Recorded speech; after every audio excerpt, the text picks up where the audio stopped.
Assalamualaikum warahmatullahi wabarakatuh.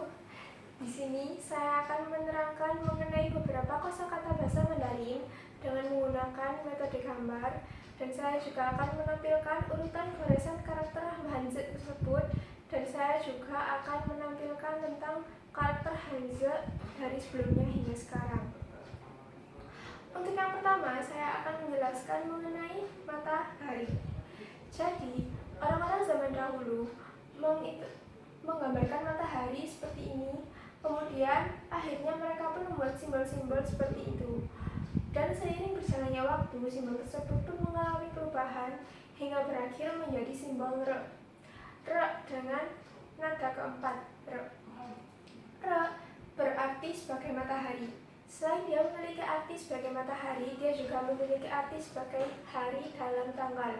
Misalkan saya mau bilang sekarang hari Minggu, saya bisa bilang sincir. Nah, untuk urutan goresannya bisa dilihat dari tampilan ini. Selanjutnya adalah api.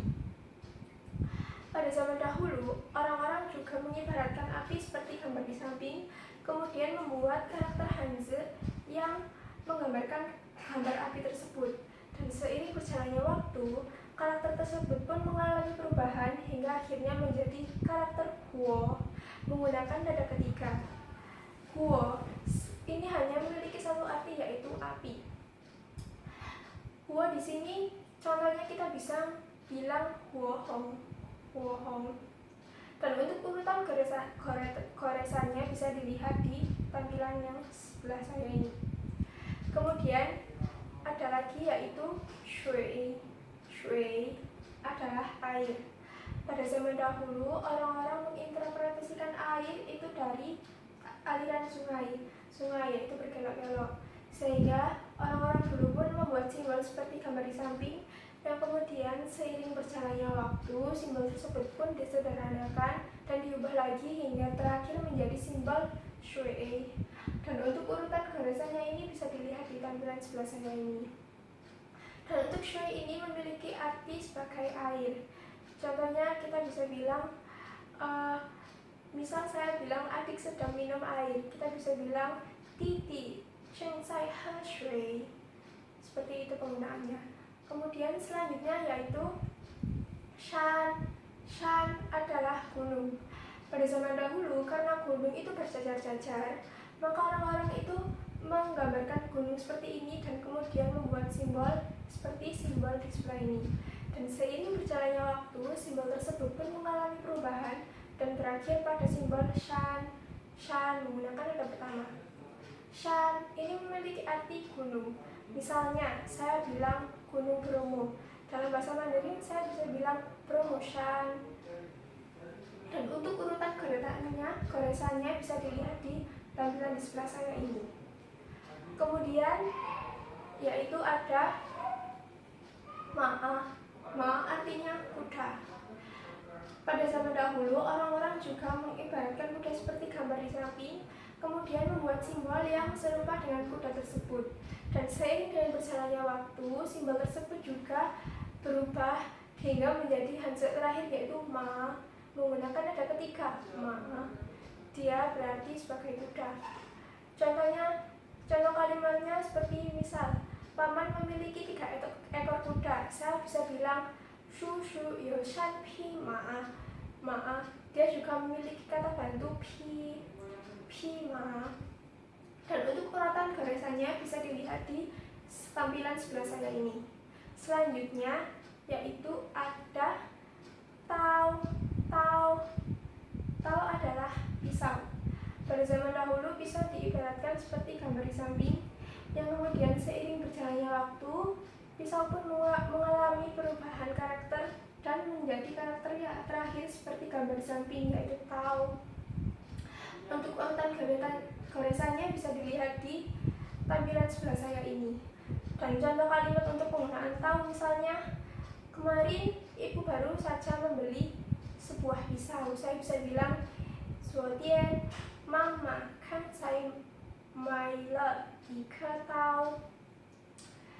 Kemudian yang selanjutnya yaitu ada yu. yu artinya ikan. Pada zaman dahulu, orang-orang mengibaratkan ikan seperti gambar di samping. Kemudian mereka pun membuat simbol yang bisa menginterpretasikan ikan tersebut.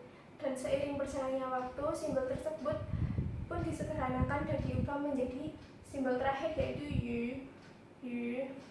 Dan contoh penggunaan yu, saya bisa bilang adik suka makan ikan. Saya bisa bilang Titi喜欢吃鱼. Dan untuk urutan goresannya bisa dilihat di tampilan sebelah saya ini. Kemudian ada lagi yaitu karakter bulan. Nah, karakter ini pada zaman dahulu orang-orang menginterpretasikan bulan seperti gambar di samping. Dan kemudian seiring berjalannya waktu, bulan pun mengalami perubahan karakter dan akhirnya berakhir menjadi Hanzi Yue menggunakan nada keempat. Dan untuk urutan goresannya bisa dilihat di slide sebelah saya ini.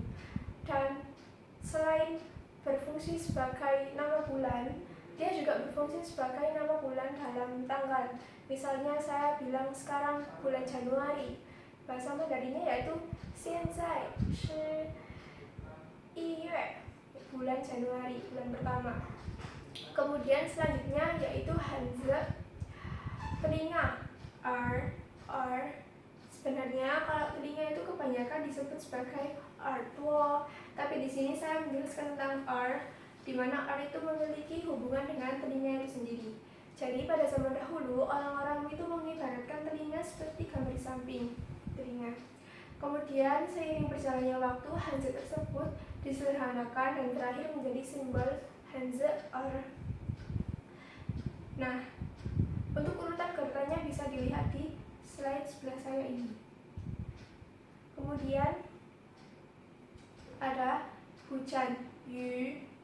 Jadi orang-orang dulu menginterpretasikan hujan sebagai salah satu fenomena alam seperti gambar di samping ini.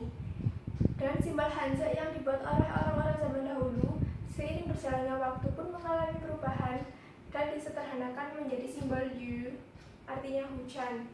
Contoh kalimatnya saya bisa bilang mungkin hari ini akan turun hujan. Bahasa Mandarinnya yaitu 今天可能会下雨, hujan. Dan untuk urutan goresannya bisa dilihat di tampilan sebelah saya ini. Kemudian kenapa sih kok Hanzi tersebut itu mengalami perubahan pada zaman dahulu dan sekarang?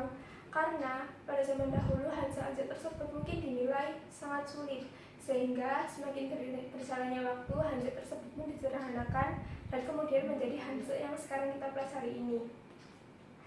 Sekian pembelajaran saya hari ini. Mohon maaf apabila ada salah kata ataupun salah yang lainnya. Terima kasih. Wassalamualaikum warahmatullahi wabarakatuh.